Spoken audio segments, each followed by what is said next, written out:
What's up, everybody? Toporis Nash here. For my informational speech, the book I chose was Born a Crime by Trevor Noah.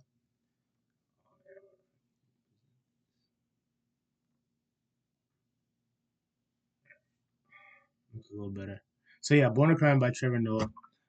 If you don't know Trevor Noah, he is, I don't know if he's still hosted, but he was at least at one point daily show host. He's a comedian also, really smart guy, real funny guy.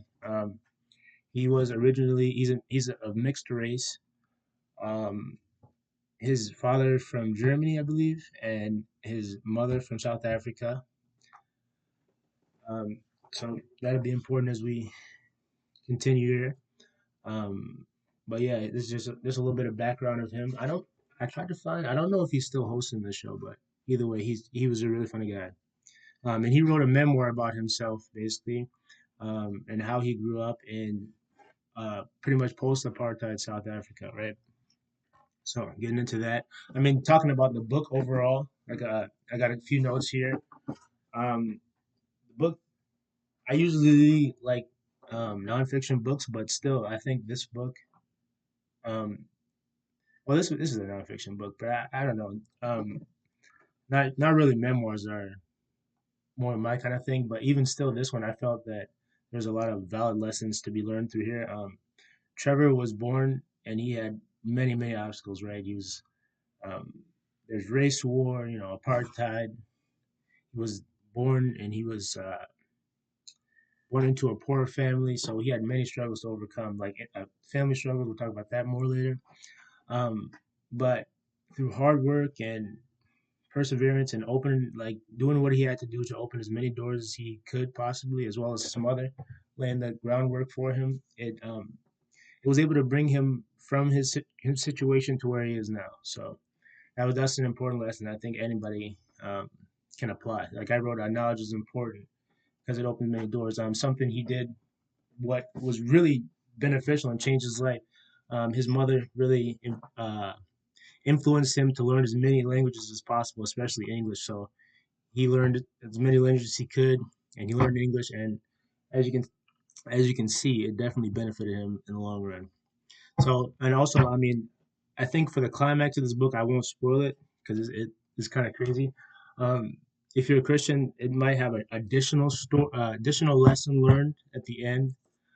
Some things that happened with his family and his mother, which is very important. But we'll talk about that later here. So, intersection that Trevor's born into, like I said, he's mixed race in an apartheid government. So, if you guys don't know what apartheid is, it's basically separation based on race, but it's deeper than that. So it's like um, you can only live certain places or work certain places or do certain things based on your race. So Trevor was born into this system, and as we'll talk about later, there's different classes: white, Indian, colored, and black during the time in South Africa, and um, mixing in between the races is illegal, um, and you can be punished for it, jailed for it, right?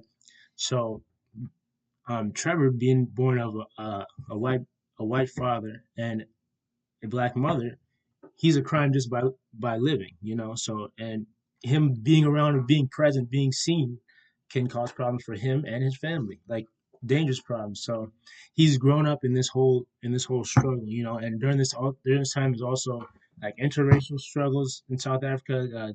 Between different tribes, Zulu and Xhosa. We'll talk about that more.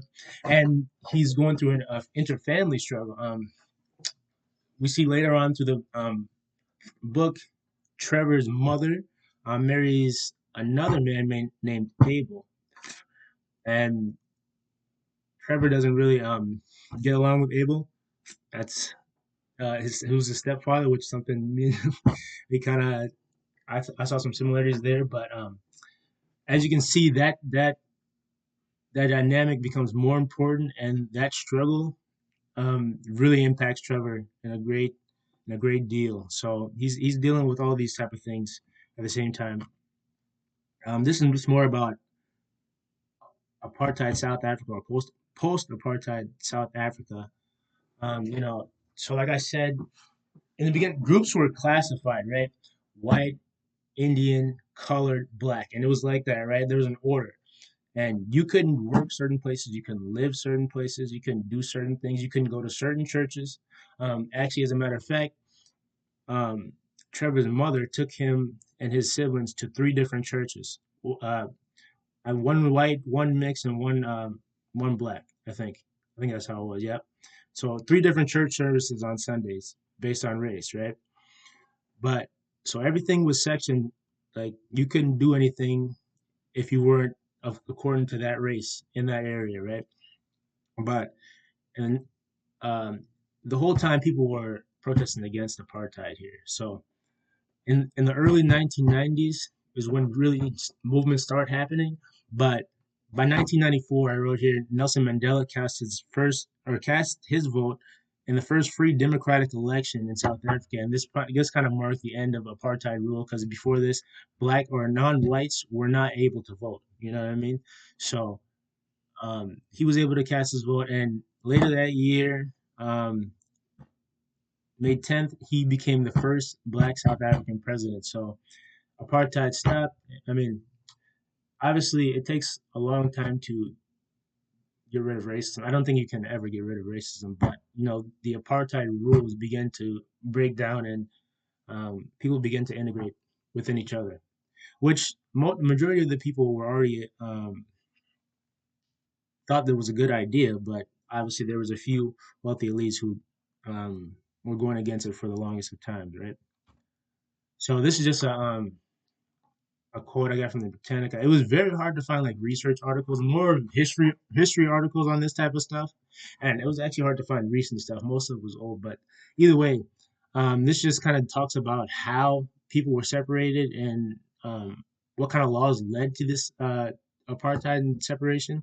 Here it goes. One of the most significant acts in terms of forming the basis of the apartheid system was the Groups Areas Acts of 1950, and it established residential and business sections in urban areas for each race, and members of other races were barred from living and operating businesses or owning land in them, which led to thousands of colors, blacks, and Indians being removed from areas classified for white occupation. In practice, this act and the two other acts in 1940, 54 and 55, which collectively became known as the Land Act. So these acts pretty much were the foundation of separating people based on their color, and it really led to a deep, deep hatred among people, and it was something that it wasn't the thought of the majority of people. It was just a few people, a few wealthy elites who were able to have a lock on the whole society for a long time. So I think overall, this was a great book. I mean, you can learn a lot from it. There's some great lessons, regardless of what race you are, what religion you are. I think there's a lot to be learned from this book. So really, really think it was a good one. Thanks for listening to me. I know I rambled a little bit, so thank you.